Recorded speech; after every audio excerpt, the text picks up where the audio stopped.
Sorry, I was just checking the camera there. It looked like Yeah. maybe it shut off partway. I hope it didn't, but Okay.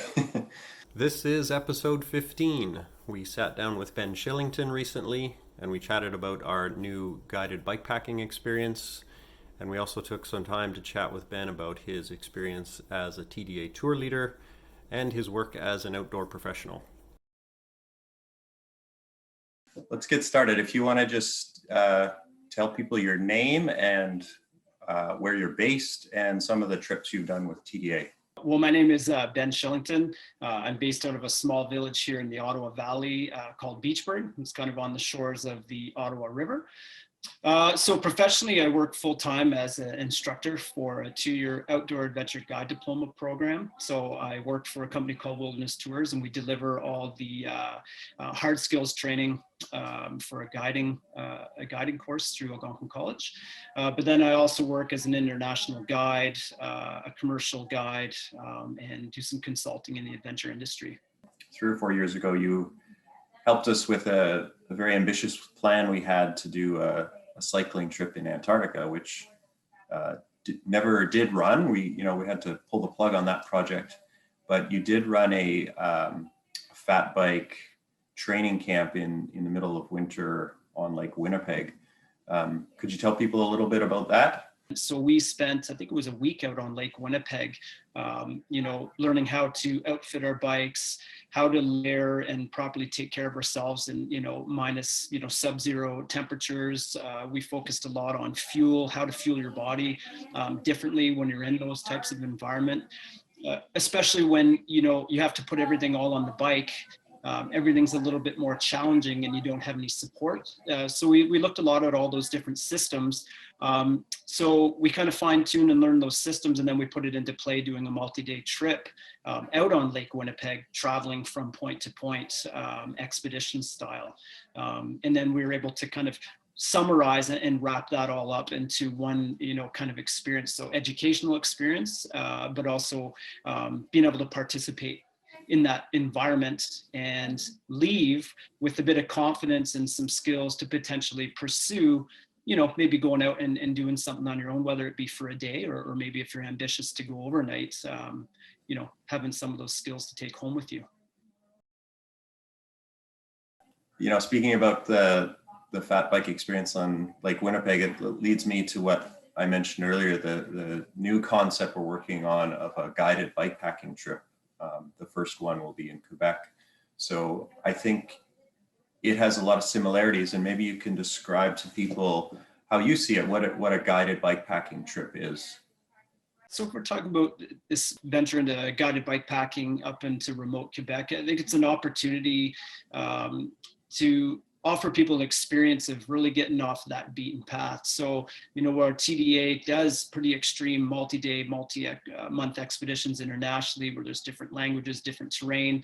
The bikepacking experience gives people, I think, an opportunity to be totally self-sufficient. And that means that you're packing everything that you need with you on the bike. So your food and calories, your repair equipment, stuff to be comfortable, your shelter, fuel stove, all that kind of stuff. And that's all going to fit on your bike, and that's going to move with you every mile along the way. So it's kind of, I wouldn't say a minimalist approach, but an essentialist approach to being able to choose those right pieces to be able to get you from point A to B.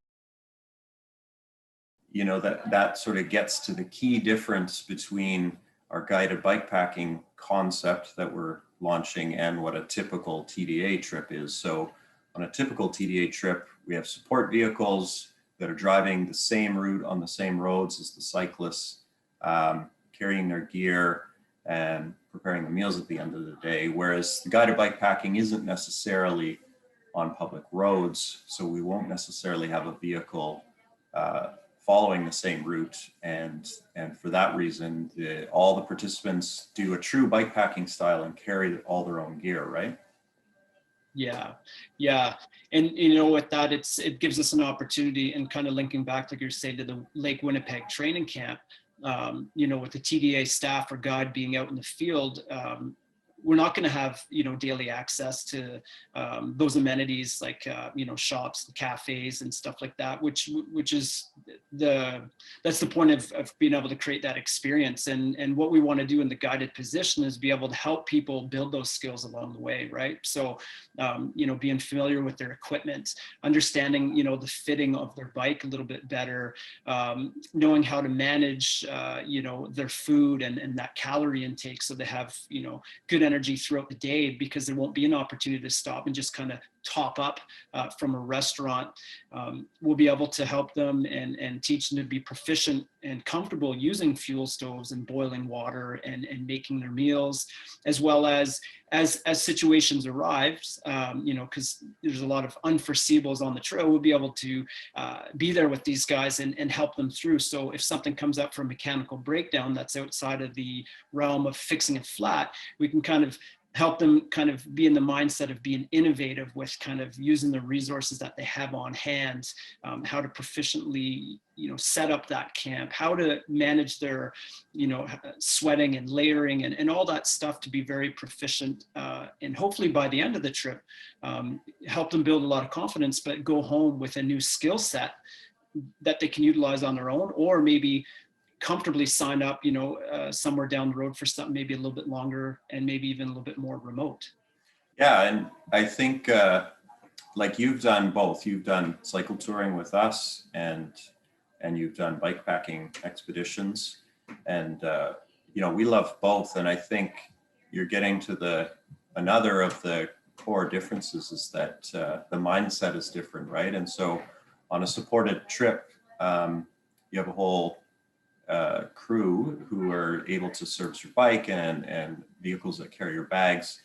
But I know on my bikepacking trip, I bent my derailleur hanger, and it's not that you can just wait for a vehicle to come pick you up. You have to start thinking about what tools you have and what you can do to get those wheels turning again, because you really have one way to proceed forward, right? It's with your bike and everything that you have with you. So my solution involved a rock and my brother holding my bike and bending it back into place. So it's, I don't say this to take anything away from cycle touring or bikepacking. I think they're different, right? They're just different experiences, and each of those isn't for everyone. But our sort of theory is we feel that there's a segment of the people that follow TDA that would love these sort of experiences. Yeah. Mm-hmm. And I also thought, I don't know what you think, but in a pandemic, I think a lot of people have started thinking too about travels that are closer to home when they are able to travel again.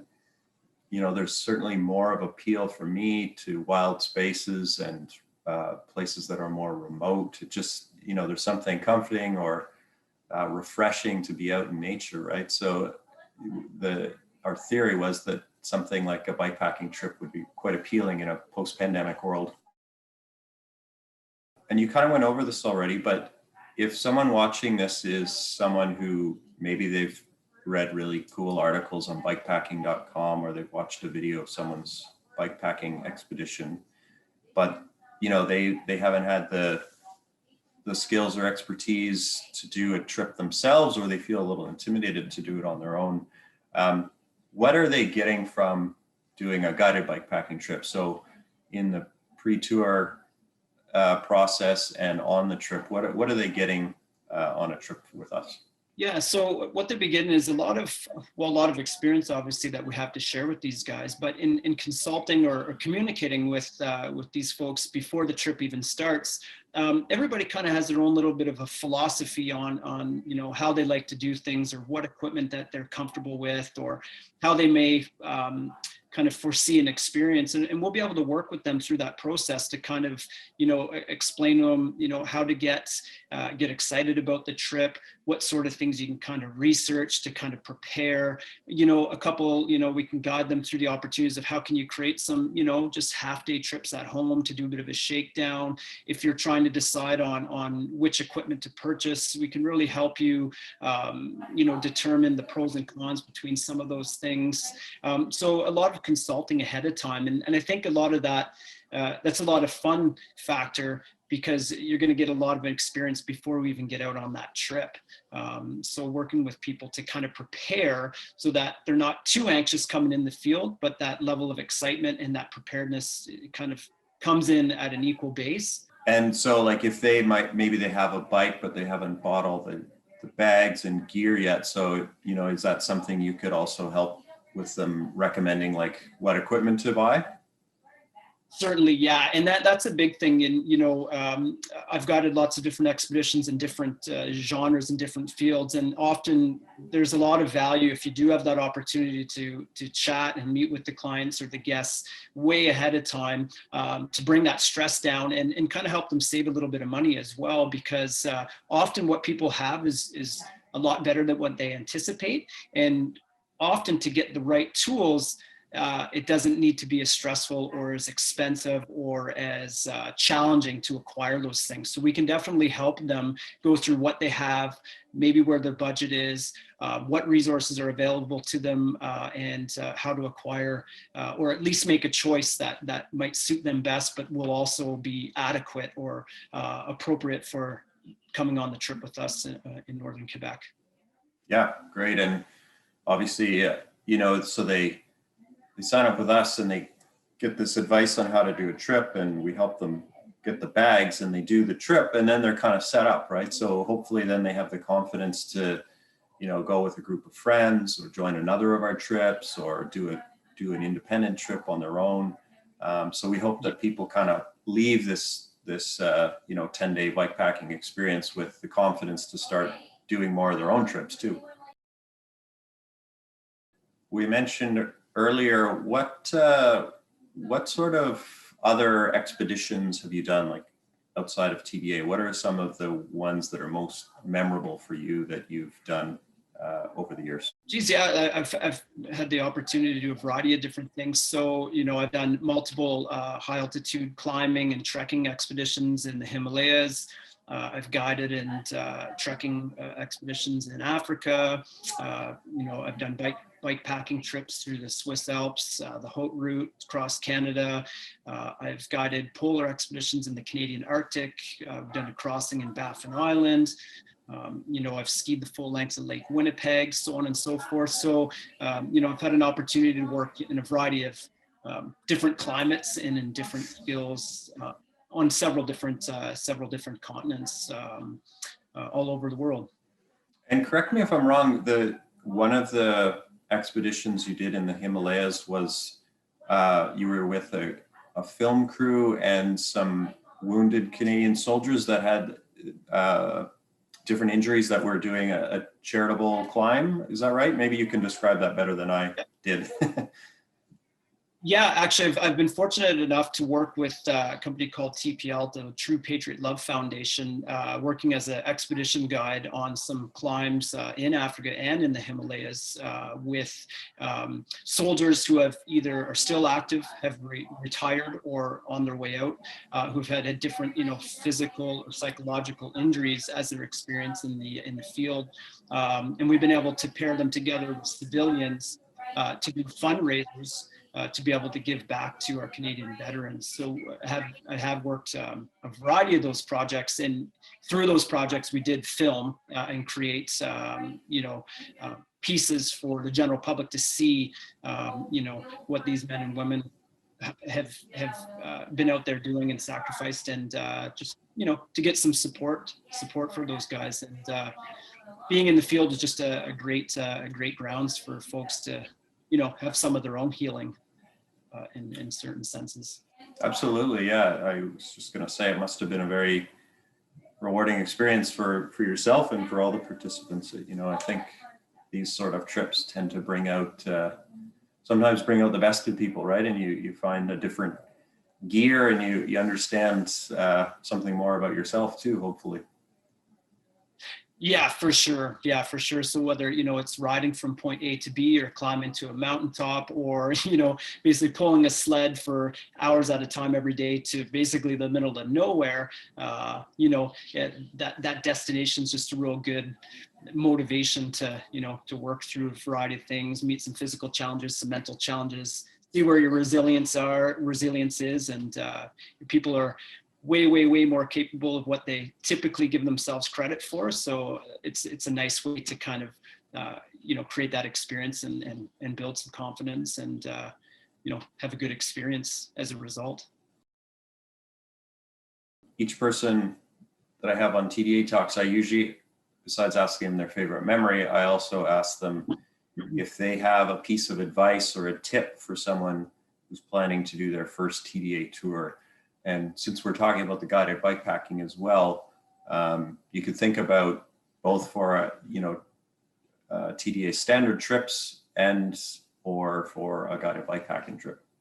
Making the choice to do the trip and choosing as far ahead as you possibly can would probably be my tip, because although obviously the expedition or the trip is fantastic in itself, and we all know that after we experience something, there's a lot of value that comes after, but I'm a big proponent of the anticipation of these trips and how much value it can add just in that big block of time leading up, because it's motivating to get out, maybe exercise, maybe it's motivating to do a little bit of research, to play around with maybe a little bit of your equipment, look at the maps, have some conversations, and really kind of build up that experience. So I think that's mine, is really enjoy that long anticipation and the motivation and energy and fuel for your everyday leading up to that trip. And especially during the pandemic, if we can have something we can look forward to and give us a little bit of motivation in a variety of different areas every day, I think that'd be my tip. Sign up as early as you possibly can and get that extra value out of it. Yeah, that's a really good point. And we definitely have some people that will sign up even 3 or 4 years in advance. And it not only does what you described, but I think it also helps them, or maybe you did mention this, but it helps people to get themselves in the right headspace as well, right? So these are very long and difficult trips, crossing Africa or doing a guided bikepacking trip or crossing South America. So just by signing up, you're sort of committing yourself to a degree, and you're setting yourself up to build up your fitness and build up your confidence, so that by the time day one hits, you're ready to go and you're not feeling as intimidated by it. Yeah. And even speaking for myself, so I'm, like I said, I'm fortunate to do this type of activity as a career. And even for myself, even though it's work, the anticipation of whatever project's coming up next, is also fuel for myself in the same way. So even though I'm there in a support role, on my daily, it makes me more interested in reading certain things and really trying to refine some of my systems and have conversations with people about what's coming up. And, so it makes things pretty exciting and something a little bit motivating every day, whether it's a month out or 2 years out. Well, that's great, Ben. Thanks so much for chatting with us. And we'll hopefully see you in Quebec in August for the guided bikepacking. Yeah, well, thank you, Shanny. And like I said, always very excited and for the potential opportunity to work along with you guys as always. So I'm really looking forward to this project. Awesome. Thanks, man. Yeah, nice to see you, Shanny. Take care. Okay, thanks for watching. We'll be back next month with another episode.